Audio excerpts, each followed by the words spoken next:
GB হসপিটালত তুই মন্ত্রীকরা doctor Manik Saha তাবুক বলাইমাং দङ তাই তাবুক হাস্তিনি লুকুরক হামিয়া কতরং Fanon হাতারাw থানা নাইয়া নাই ফিয়াবা ও জিবি সাকনাই নগন কতর ককসিল চামুং কাসাকা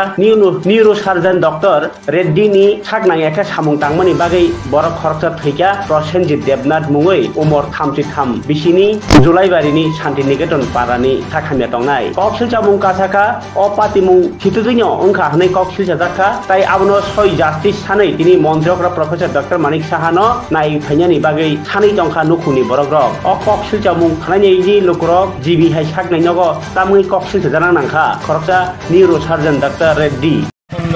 नयटा साढ़े नयटार दिকে ওই একজন সাইকেলওয়ালা রাস্তা দিয়ে যাইতেছে তানে এদিক থেকে এদিকে যাইতেছে ওই তানের বাসাইতে যায় আমার ভাই অ্যাক্সিডেন্ট হয়েছিল অ্যাক্সিডেন্ট হয়ে সেটা আপনার ফায়ার সার্ভিস জুলাইবাড়িতে হসপিটালে আনা ভর্তি করেছিল এখান থেকে রেফার দিয়েছিল শান্তিবাজার ডিস্ট্রিক্ট হসপিটালে এখান থেকে জিবিতে আনা ভর্তি করেছি ওই রোববারে আপনার 18 তারিখে ছিল আপনার বুধবার 7টা সাড়ে 7টার সময় রোগীটা মারা গেছে আমার ভাই গাফিলতি মানে ডাক্তারের গাফিলতিতে না কি এর লাগে আপনার রেড্ডি স্যারে অপারেশন করবো কথা দিয়ে স্যারে তাহলে মঙ্গলবার আইয়া দেখে গেছিলো রাউন্ড দিয়ে গেছিলো তাহলে কইতেছে ঠিক আছে এটা তো খুবই খারাপ অবস্থা এর দেখা যাক কী করা যায় তাহলে কথা দিয়ে স্যারে মঙ্গলবারে রাত্রে আইয়াও তাহলে দেখিয়ে গেছিলো হ্যাঁ তাহলে অপারেশন করে করাইবে গেছিলাম পরে দিয়ে তারা তাহলে বুধবারে অপারেশন করাইছে না ফার্স্ট টাইমে করাইব সেটা করাইছে না লাস্ট টাইমে করাইব সেটা করাইছে না আমার রোগীটা পরে দেওয়া মারা গেছে আমি শুনছি কিতা আবার আরেকজনের কাছে শুনছি কিতা অপারেশন করালে তো হইতো না আইসিইউতে তো বেড লাগবে বেড তো নাই বেড তো খালি নাই সব ভর্তি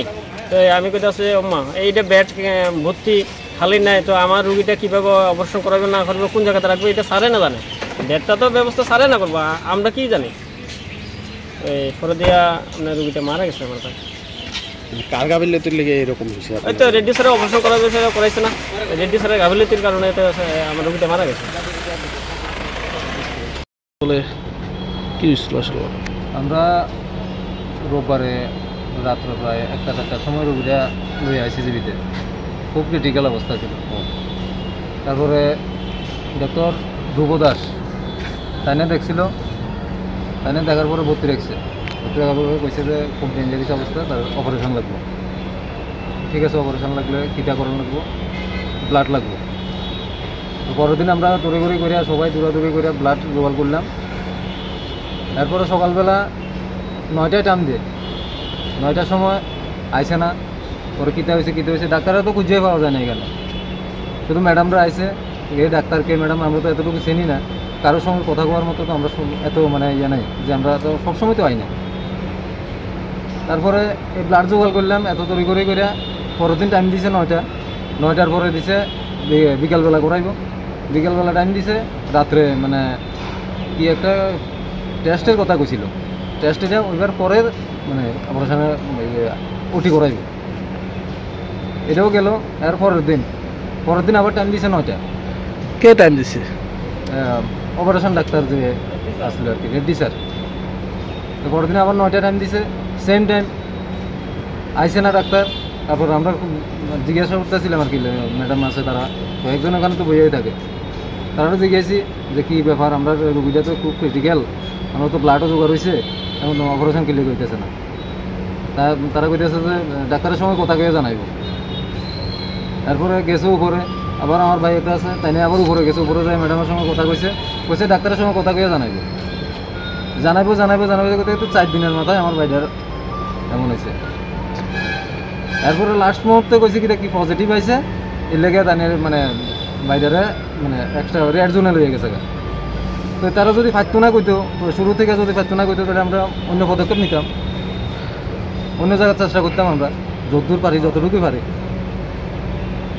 তো এভাবে করিয়া মানে আমার বাইরের জীবন তো শেষ হয়েছে দ্বিতীয় দিন যাতে এমন আর কোনো কারোর যাতে জীবন না যায় এটা মাননীয় মুখ্যমন্ত্রীর কাছে আমি করযোগ্য বিনতি করছি মানে দ্বিতীয় দিন যাতে আমার ভাইয়ের মতো কোনো ভাই যাতে আর কষ্ট না পায় কোনো পরিবার যাতে এভাবে যাতে হেনস্থা না হয় এভাবে আমি এতটুকু বলছি এই বিষয়টা নিয়ে আপনাদের যে রেড্ডি স্যার আছে মানে রেড্ডি স্যারের সাথে কথাবার্তা তাইনে তো কোনো ডাক্তার এখানে ডাক্তার তাইনে তো পাওয়া যায় না তাইনের আমি দেখছিও না, কোথাও কিবা সময় পাইছি না আমি কিতা কমা। তাই নিয়ে কি অপারেশনটা করবো কইছিল? কইছে, ম্যাডামেই কইছে। তাইনে কইছে না যে আমি অপারেশন করবো, এমন কিছু আমি শুনছি না। ম্যাডামরা কইছে রেড্ডি স্যার অপারেশন করাইব, কিন্তু ভর্তি রাখছে কিন্তু ধ্রুবদাস, এতটুকু জানি। রোগীর নামটা কি আছে? প্রসঞ্জিৎ দেবনাথ। বয়স কত? তো 33 বা 34 এমন হবে। বাড়ি কোনখানে? গোলাইবাড়ি, কুমারটিলা। উনি বিয়ে শাদী করছিল না? বিয়ে করছে, একটা মায়া আছে 6 বছরের। তো এই বিষয় নিয়ে আপনারা মানে থানাতে কোনো মামলা টামলা কিছু যাইবে না বা আইনের দ্বারস্থ হইবেন এই বিষয়ে? আইনের দ্বারস্থ হওয়ার এখনও যাইনি আমরা কোথাও, আমরা কোথাও যাইনি এখনও। মানে সাংবাদিকের দ্বারস্থ হয়েছি এখনও, হসপিটালে এমএসের কাছে গেছে, আমার ভাই গেছে। দেখি কি হয়, কি বলে তারা। আর বিষয়টা না আমরা এই ব্যাপারে জানি, আমি জানি না।